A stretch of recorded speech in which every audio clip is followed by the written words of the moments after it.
ರಾಮದುರ್ಗ ತಾಲೂಕಿನಲ್ಲಿ ಪ್ರತಿ ವರ್ಷದಂತೆ ಈ ವರ್ಷವೂ ರಕ್ಷಾಬಂಧನ ಹಬ್ಬವನ್ನು ರಾಮದುರ್ಗದ ಪೊಲೀಸ್ ಸಿಬ್ಬಂದಿಯೊಂದಿಗೆ ಹಾಗೂ ಮಾಜಿ ಸೈನಿಕರೊಂದಿಗೆ ಆಚರಣೆ ಮಾಡಿದ ಬಿಜೆಪಿ ಮಹಿಳಾ ಮೋರ್ಚಾ ಪದಾಧಿಕಾರಿಗಳು ಹಾಗೂ ಮಹಿಳಾ ಕಾರ್ಯಕರ್ತರು ದೇಶದ ಸೈನಿಕರು ಹಾಗೂ ಪೊಲೀಸರು ಕೂಡ ನಮ್ಮ ಕುಟುಂಬದವರೇ ಎನ್ನುವ ಸಂದೇಶವನ್ನು ಸಾರುವ ಉದ್ದೇಶದಿಂದ ಈ ಕಾರ್ಯಕ್ರಮವನ್ನು ರಾಮದುರ್ಗ ಪೊಲೀಸ್ ಠಾಣೆಯಲ್ಲಿ ಆಚರಿಸಲಾಯಿತು.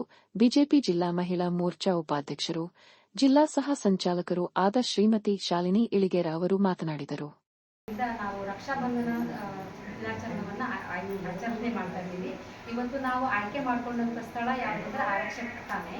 ಯಾಕೆ ಅಂತಂದ್ರೆ ಮೊನ್ನೆ ನಡೆದಂತ ಸಿಂಧೂರ ಆಪರೇಷನ್ ನಲ್ಲಿ ನಮ್ಮ ಯೋಧರು 24x7 ಕಾರ್ಯಾಚರಣೆಯಲ್ಲಿ ನಮ್ಮನ್ನ ಏನೂ ಧಕ್ಕೆ ಆಗದ ಹಾಗೆ, ಭಾರತಕ್ಕೆ ಧಕ್ಕೆ ಆಗದ ಹಾಗೆ ಅವರು ನಮ್ಮ ದೇಶವನ್ನ ಕಾಪಾಡಿದಂತ ಒಂದು ವೀರ ಯೋಧರಿಗೆ ಸನ್ಮಾನ ಮಾಡುವ ಮುಖಾಂತರ ನಾವು ಆ ಕಾರ್ಯಕ್ರಮವನ್ನ ಯಶಸ್ವಿಗೊಳಿಸಿದ್ವಿ. ಹಾಗೆ ಅವರು ಗಡಿಭಾಗದಲ್ಲಿ ನಮ್ಮನ್ನ ಕಾಯ್ತಾರಂದ್ರೆ ಈ ಒಂದು ಗಡಿಭಾಗದ ಒಳಗಿನ ಒಂದು ಪ್ರದೇಶವನ್ನ ಕಾಯುವಂತವರು ಆರಕ್ಷಕರು. ಕೇವಲ ಅವ್ರ ಕುಟುಂಬದವರು ಅಷ್ಟೇ ಅಲ್ಲ, ನಾವು ಸಮಾಜದವರು, ನಾವು ಅವರ ಕುಟುಂಬದವರು.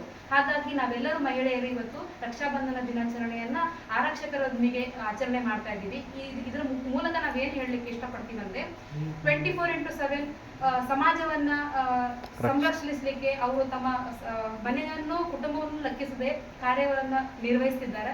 ಹಾಗಾಗಿ ನಾವೆಲ್ಲರೂ ನಿಮ್ಮೊಂದಿಗಿದ್ದೀವಿ, ನಾವು ಕೂಡ ನಿಮ್ಮ ಕುಟುಂಬದವರು ಅಂತ ಹೇಳಿ ಈ ಕಾರ್ಯಕ್ರಮವನ್ನ ಯಶಸ್ವಿಗೊಳಿಸಿದಂತ ಎಲ್ಲಾ ಮಹಿಳಾ ಕಾರ್ಯಕರ್ತರಿಗೂ ಹಾಗೂ ಮಂಡಲದ ಅಧ್ಯಕ್ಷರಿಗೂ ಹಾಗೂ ಮುಖಂಡರಿಗೂ, ರಾಧಿಕಾ ದೂತ್ ಈ ಕಾರ್ಯಕ್ರಮದ ಸಹ ಸಂಚಾಲಕರಾಗಿ ಹಾಗೂ ಸಂಚಾಲಕರಾಗಿ ಬಂದಂತ ಮಂಜುಳಾ ಅಕ್ಕನವರವರೆಗೂ ಕೂಡ, ಎಲ್ಲಾ ಮಹಿಳಾ ಕಾರ್ಯಕರ್ತರಿಗೂ ಕೂಡ ಹಾಗೂ ಆರಕ್ಷಣಾ ಸಿಬ್ಬಂದಿಯವರಿಗೂ ಕೂಡ ಧನ್ಯವಾದ ತಿಳಿಸ್ತಾ ಈ ಸಂದರ್ಭದಲ್ಲಿ ಮಂಡಲ ಅಧ್ಯಕ್ಷರು ಆದ ಪಾಟೀಲ, ಮಂಡಲ ಸಂಚಾಲಕರು ಆದ ರಾಧಿಕಾ ದೂತ್, ಸಹ ಸಂಚಾಲಕರ ಆದ ಮಂಜುಳಾ ಅಕ್ಕನವರ, ಗೀತಾ ಕಲ್ಲೂರ, ಬಿಜೆಪಿ ಮುಖಂಡರು ಹಾಗೂ ಎಲ್ಲಾ ಮಹಿಳಾ ಕಾರ್ಯಕರ್ತೆಯರು ಉಪಸ್ಥಿತರಿದ್ದರು.